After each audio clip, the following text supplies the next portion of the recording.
Fourth day of Israel-Iran escalation. Aerial warfare intensifies across the region. Peace Gassel Global TV reporting. Tensions in the Middle East have reached a dangerous peak as Israel and Iran continue a fourth consecutive day of heavy aerial combat, with both nations exchanging missile and drone strikes in one of the most significant regional escalations in recent history. The conflict so far. The violent confrontation began on Friday, when Israel launched a surprise aerial strike deep into Iranian territory, targeting key nuclear infrastructure. The strike reportedly hit a high-security nuclear research facility, killing multiple Iranian nuclear scientists and high-ranking military officials. Israeli authorities describe the move as a strategic effort to cripple Iran's nuclear ambitions. The strike drew immediate condemnation from Tehran, and Iran's retaliation began just hours later, launching waves of ballistic missiles and unmanned aerial vehicles, UAVs, targeting Israeli cities and military installations. Casualties and damage reports. As of Monday morning, Iran's Ministry of Health has confirmed that at least 224 Iranians have been killed in Israeli air raids, with over 1,270 people injured and hospitalized, including civilians and personnel near military sites. Among the dead are individuals located in Tehran and other central regions, where Israeli missiles have landed. On the Israeli side, the National Emergency Services have evacuated 29 injured people in the latest missile attack from Iran, with 3 of them in moderate condition. Israeli fire and rescue services confirmed damage to residential buildings in Tel Aviv and Petah Tikva, and emergency responders were deployed across central and southern Israel to assess and contain the damage. Israeli Air Force strikes deep into Iran. The Israel Defense Forces, IDF, have expanded their operations further into Iranian territory. In a bold and unprecedented move, Israeli jets struck an Iranian refueling aircraft at Mashhad Airport, located in eastern Iran, marking the deepest strike yet, over 2,300 kilometers from Israeli airspace. This maneuver, according to the IDF, is part of an ongoing effort to gain air superiority across Iranian skies. Israel claims to have intercepted over 100 Iranian drones since the conflict began, deploying aerial defense systems, missile boats, and a full mobilization of the Israeli Air Force and Navy. Their efforts have focused on neutralizing Iranian surface-to-surface missile sites and disrupting logistical operations supporting further strikes.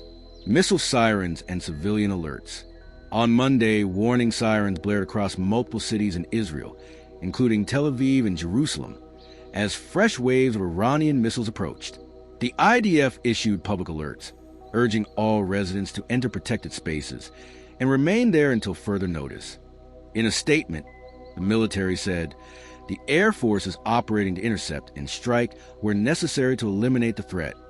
Israel's Homefront Command search and rescue units have been dispatched to multiple impact zones to assess structural damage and assist victims. International reactions, Trump, Putin, and diplomatic fallout.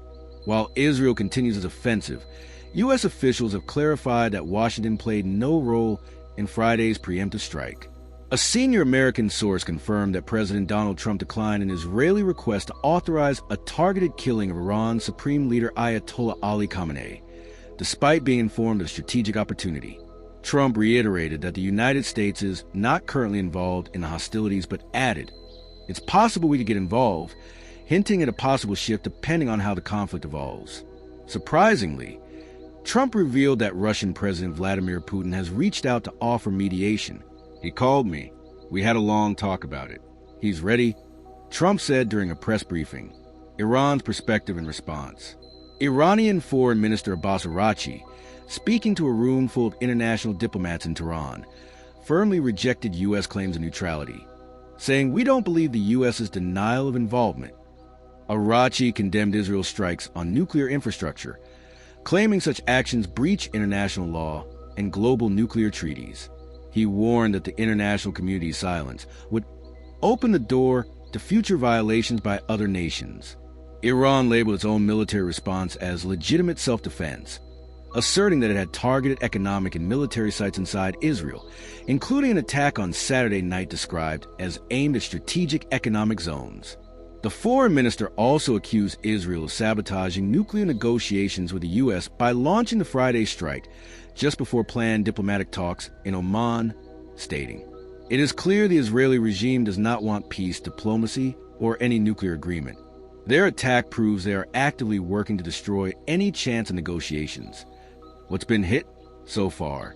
According to an Israeli military official speaking to ABC News, Iran's Ministry of Defense in Tehran has been targeted. Gas and oil facilities near Bandar Abbas, described as dual-use civilian and military infrastructure, were hit. Multiple missile launch sites across Iran continue to be tracked and engaged. The Fordow nuclear site, which is heavily fortified underground, has not yet been hit. Israeli warplanes have reportedly maintained uninterrupted presence over Iranian airspace for over 50 hours since the strikes began. What comes next? With the conflict showing no signs of slowing, regional experts warn that the risk of a wider war is growing. Both countries appear locked into a cycle of escalation and retaliation, and the international community remains divided on how to respond. Israel has stated that operations will continue until Iran's missile capabilities are crippled, while Iran says it will persist in self-defense unless Israel halts its attacks. Meanwhile, civilian populations in both countries remain under the threat of missile strikes, drone attacks, and blackouts as aerial warfare and information battles intensify. As of now, the world watches with growing anxiety as the skies over the Middle East remain filled with drones, missiles, and diplomatic smoke. Thanks for watching. Kindly subscribe, like, and comment.